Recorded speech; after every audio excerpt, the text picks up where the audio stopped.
It's a beautiful morning. It's crisp, it's sunny, and we're going to try and go up McGilvery Creek. We're going to go looking for the Chockstone. There's rumors of a cave, and with all adventures, there's the element of surprise. You never know what you're going to find. So join me as we go and check out this unique geological feature. Hey, is Dave there? Looks like there's two adventures here. One is to hike the bottom and go to the Chockstone, which is a very identifiable feature. Great big boulder wedged in the canyon. Very cool. And you also know, if you're watching my channel, that I lost my drone this morning, so I won't be shooting the shot that I want to do, but we'll do our best with the equipment that we have. The second adventure that is here, and I want to scout out, is I believe you can hike to the top of this canyon and then rappel in and with wetsuits and maybe water shoes and a harness, of course, pool jump and pool hop your way down from the top. So I want to go see if it's rigged, whether we need our own equipment to do that. I've seen a few videos on it. Looks very cool. So join us today, Tina and I, and we'll take a look at McGilvery Creek. So good start to the morning. A little bit of sunshine, a nice forest walk. I'm sure we'll get into the gully at some point, but very pretty. And it smells great.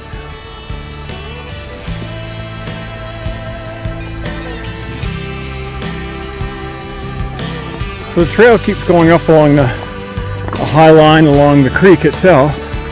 I didn't quite expect that, but I suspect that the pool hopping bit is below us, so maybe hiking this way to the high point. That could be the Chockstone, and then you work your way down the creek gully, so we'll check it out. But just in case if you're wondering you're going the right spot, you stay high on this trail, and I'll let you know when we get to the Chockstone. Funny, we're coming down now. It's a pretty cool little piece of trail where you do some switchbacks right in the side of the mountain. I think we're getting closer to getting down to the creek bed, which will be nice. A few slippery stones here.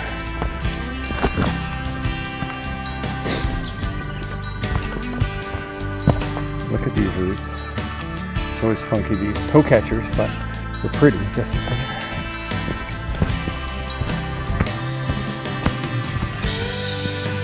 Here we go, down to the creek bottom. Woohoo!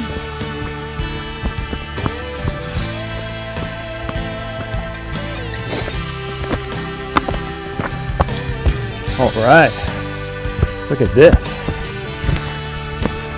That's awesome. I love going up some of these mountain creeks or canyons, if you will. Now, this particular hike is a great spot if you want to bring the family and go do a little adventure and have your lunch in a really pretty location. It's also very cool if it's a hot summer day, and there's just lots to see and lots for the kids to explore. It also appears to be a climbing location, and you can see some hints of that around with marked routes. I'm not sure why this rope was left hanging, but it made for a cool picture.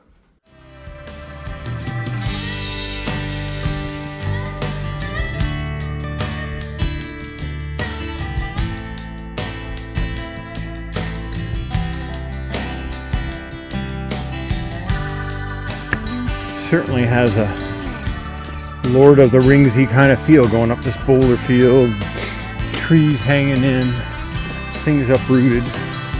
Always find this stuff so cool. But we're not at the Chockstone yet. Ho ho! You see the Chockstone through the trees. Look and see if you can see it. We'll get a shot when we get clear. But there it is, super cool. So this fella right here is the star of the show. I don't know if there's another one that kind of said Chockstones when we read the trail map, but I know this one is the one you always see in pictures. So we'll go up to it, check it out, see if there's others. I'm kind of curious if a few of them are jammed up just like this one. Oops. Super cool natural feature. It's kind of neat how it's lodged itself in there. Chockstones are unique geological features, and they exist in many different locations, and all of them present a great opportunity for doing some interesting photography. And when you're standing underneath them, they can leave you with a bit of a feeling of dread, if you know what I mean.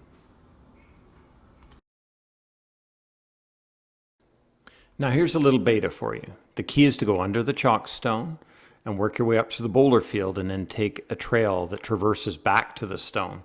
And then, as you see in this photo, climb down onto the top. Once you figure out how to get on top of the stone, it's a great spot to rest, enjoy your lunch, and check out the views looking back down the canyon. In the canyon itself, it's its own microclimate. It's wetter, so you're going to get a different variety of plants. And what you'll notice is there's ferns and lots of mosses. Here you'll see a knight's plume moss. Different types of berries, some juniper here. You also see some kinnick and twisted stalk, which I had to look up. That one I didn't know. And of course, the harebell, which is pretty common, but beautiful nonetheless.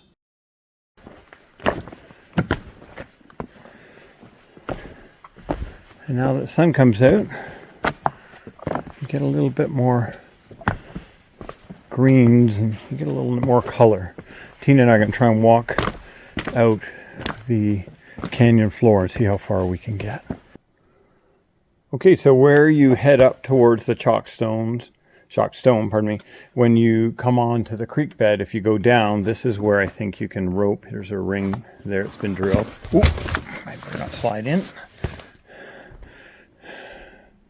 Okay, what you see there is the ring where you put your rope in and then you rappel into all these pools.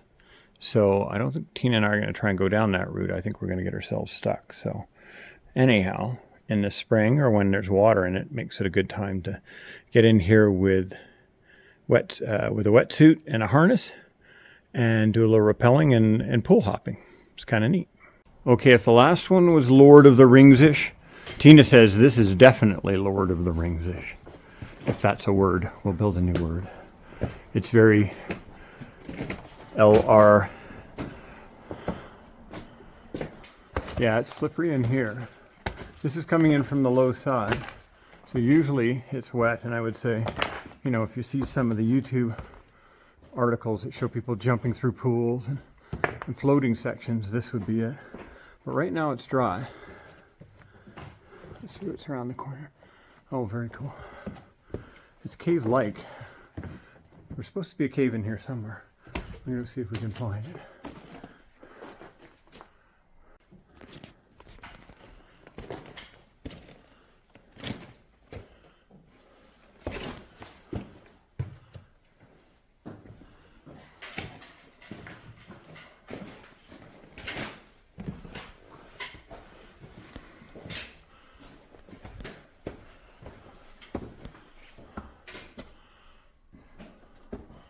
Wow, this is pretty cool.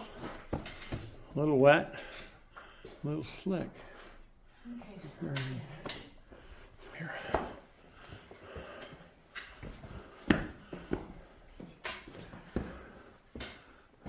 Wow. We might end up going all the way back up to where that ring is. see if we can see where we are. All right. Well, We're past the cave? we might be just up here. All right. Not that we can get to it. Well, it's... Oh, above us, you mean? Yeah. Oh, interesting. I didn't see To anything. our left. Okay. This is where it ends. I'm not sure how all these 2x4s got in here, but I can't get across this without going up knee deep or waist deep. So we're going to stop here. When you go around the corner, Where there's 2x4s. yeah, I can see a bunch of snags and stumps and stuff around the corner. So it's dirty like this all the way up. So not worth doing. Even that little slide here is really slippery, but I don't know. We can't find the cave. So when this goes into the public forum, maybe someone can help us pinpoint it. After exploring the lower canyon, we walked our way out and bumped into a few other interesting plants and some other strange things. You never know what you're going to find on the trail. Sadly, not the strangest thing I've seen out in the woods. As part of my good deed when I'm hiking, I try and pick up all the plastic stuff. Glass doesn't fuss me that much, but here's an assortment of stuff that came out of the bush. The bones are just cool, and I might clean them up and put them in my bone collection. Tim Hortons, it might be everywhere in Canada, and unfortunately it's everywhere in the trails and in the bush. So you know what, if you can, just take your shit with you. It's always good. And the baby head, What do you say about the baby head, other than... I hope you enjoyed this adventure, and stay tuned for episode 14, where we break out the pack raft and do another paddling adventure, this time going through the Alberta Badlands. Please like and subscribe if you want to keep the adventures rolling. Dave's not home, man.